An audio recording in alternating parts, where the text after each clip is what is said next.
आपण थेट जाऊयात. अजित पवार बोलतायत. आणि त्या महाराष्ट्रामध्ये विरोधकांना आणि सत्ताधारी यांच्यामध्ये व्यवस्थितपणे एकोपा निर्माण करून एकमेकाचा आदर करून समाजकारण राजकारण कसं करायचं असतं ह्याची मुहूर्तमेढ ही स्वर्गीय यशवंतराव चव्हाण साहेबांनी रोवली. आणि आज देखील त्यांच्या 39 वर्ष, पुढच्या वर्षी 40 वर्ष पूर्ण होतील चव्हाण साहेब आपल्यातनं जाऊन. परंतु त्यांनी लिहिलेली पुस्तकं, त्यांच्यावर लिहिलेली पुस्तकं, त्यांचे विचार, त्यांचा एकंदरीत महाराष्ट्राच्या सर्वांगीण विकासाच्या दृष्टिकोनातनं त्यांनी त्या काळामध्ये घेतलेले निर्णय हे किती महत्त्वपूर्ण होते हे आज प्रत्येकाला काम करत असताना जाणवतंय. अलीकडच्या काळामध्ये वेगवेगळ्या प्रकारे वाचाळवीरांची संख्या आपण वाढलेली बघतो. अर्थात लोकशाहीमध्ये प्रत्येकाला आपलं मत व्यक्त करण्याचा अधिकार हा संविधानाने दिलेला आहे आणि त्याच्यामुळं त्या अधिकाराचा वापर हा पण कशा प्रकारे करायचा हाही ज्याचा त्याचा प्रश्न आहे. परंतु वेगवेगळ्या प्रकारचे प्रश्न असताना रोज आपण बघतो कुणी ना कुणी काही ना काही स्टेटमेंट करतं. कुणी आरे म्हणलं की दुसऱ्यांनी कारे म्हणायचं. हे काही शिकवून आपल्याला चव्हाण साहेबांनी शिकवलेली नाही आहे. ही महाराष्ट्राची परंपरा नाही, ही महाराष्ट्राची संस्कृती नाही. हे खरं तर सर्वांनी ध्यानामध्ये घेतलं पाहिजे.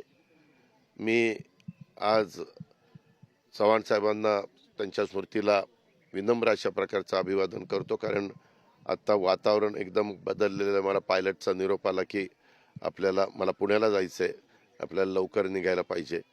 त्याच्यामुळे मी दर्शन घेतलं. इथं भजनी मंडळ गेले 20 वर्ष कराड शहरामध्ये काम करतंय. त्यांचंही इथं भजन त्या ठिकाणी चालू आहे आणि आता मी परत निघालेलो आहे. वाचाळवीरांचा उल्लेख केला दादा. वाचाळवीरांचा उल्लेख केला. सगळ्याच पक्षामध्ये वाचाळ. मी सांगितलं ना, मी कुठल्या पक्षाचा उल्लेख केला का? मी दोन्ही बाजू म्हणल्यानंतर सगळेच आले ना. त्यात आम्ही लोक पण आलो आणि सगळेच आले.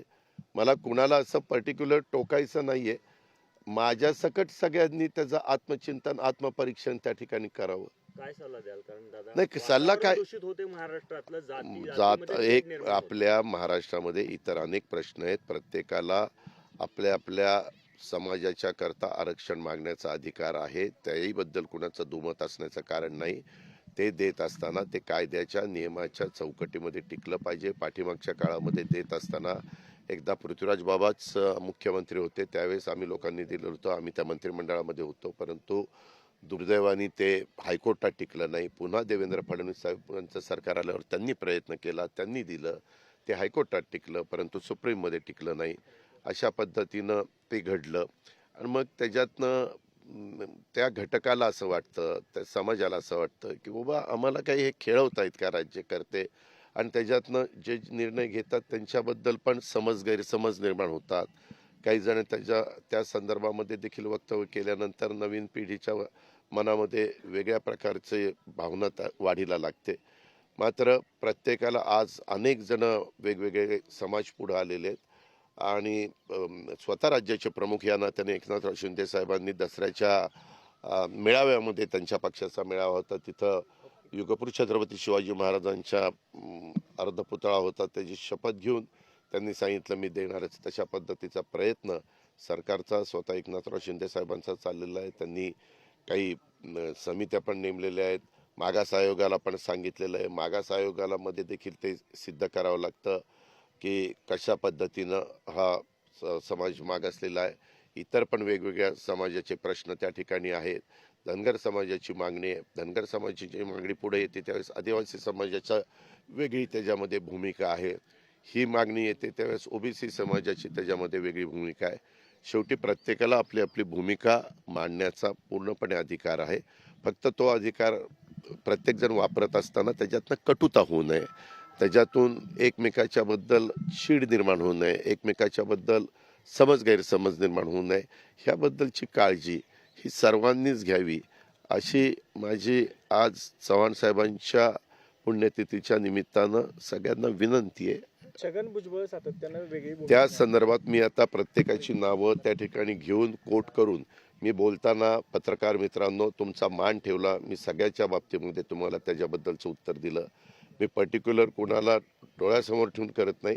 ह्याच्यामध्ये मी सत्ताधारी पक्ष आणि विरोधी पक्ष सगळ्यांनीच ह्या संदर्भामध्ये हे भूमिका नीटपणे समजून घेऊन कुणाच्या भावना दुखवल्या जाणार नाही. आणि प्रत्येकाला तर मागणी करण्याचा अधिकार आहे. अर्थात ती मागणी करत असताना ती नियमात चौकटीत बसवण्याच्या करता जे काही वेळ लागेल तो वेळ तर द्यावाच लागतो. नाहीतर मग पुन्हा ते कोर्टात गेल्यावर टिकत नाही. कोर्टात नाही टिकल्यानंतर मग सगळ्यांचाच होतो की बाबा हे पहिल्यांदा आपण नाकारलं, दुसऱ्यांदा पण नाकारलं. त्याच्या संदर्भामध्ये बिहार सरकारने काही वेगळे निर्णय घेतले. आता पुढं आमचं अधिवेशन आलंय, त्याच्या निमित्तानं आमच्यात काही चर्चा चाललेली आहे की आपल्याला तसं काही करता येईल का. कारण 52% दिलेलं आरक्षण SC ST NT OBC सगळे मिळून आपल्या महाराष्ट्रामध्ये आणि 10% इकॉनॉमी विकर सेक्शन असं 62% आरक्षण हे ऑलरेडी आपल्या महाराष्ट्रामध्ये दिलं गेलेलं आहे. आणि बहुतेकांचं ज्यावेळेस एकनाथराव शिंदेंनी मुख्यमंत्री या नात्याने बैठक बोलवली होती सर्व पक्षांची, त्यावेळेस सर्व पक्षाच्या नेत्यांनी आणि प्रमुखांनी सहकाऱ्यांनी हीच भूमिका मांडली की बाबा देत असताना कुणाच्याही आरक्षणाला धक्का लागणार नाही, अशा पद्धतीनं त्याच्यातनं मार्ग काढावा असं एकमताने सगळ्यांनी सह्याद्रीच्या मीटिंगमध्ये ठरवलं. आणि तशा पद्धतीचं प्रेस नोट पण काढण्यात आली आणि मीडियामध्ये ती सादर करण्यात आली. ओके, धन्यवाद. सातारा लोकसभा मतदारसंघाबाबत तर उपमुख्यमंत्री अजित पवार बोलत होते, 2 समाजांमध्ये तेढ निर्माण होईल असं कोणीही वागू नका, अशा पद्धतीची वक्तव्य कोणीही करू नका, असा सल्ला सुद्धा त्यांनी एकूणच सगळ्या राजकारण्यांना दिलेला आहे. तर आरक्षणाच्या मुद्द्यावरती सुद्धा त्यांनी भाष्य केलंय.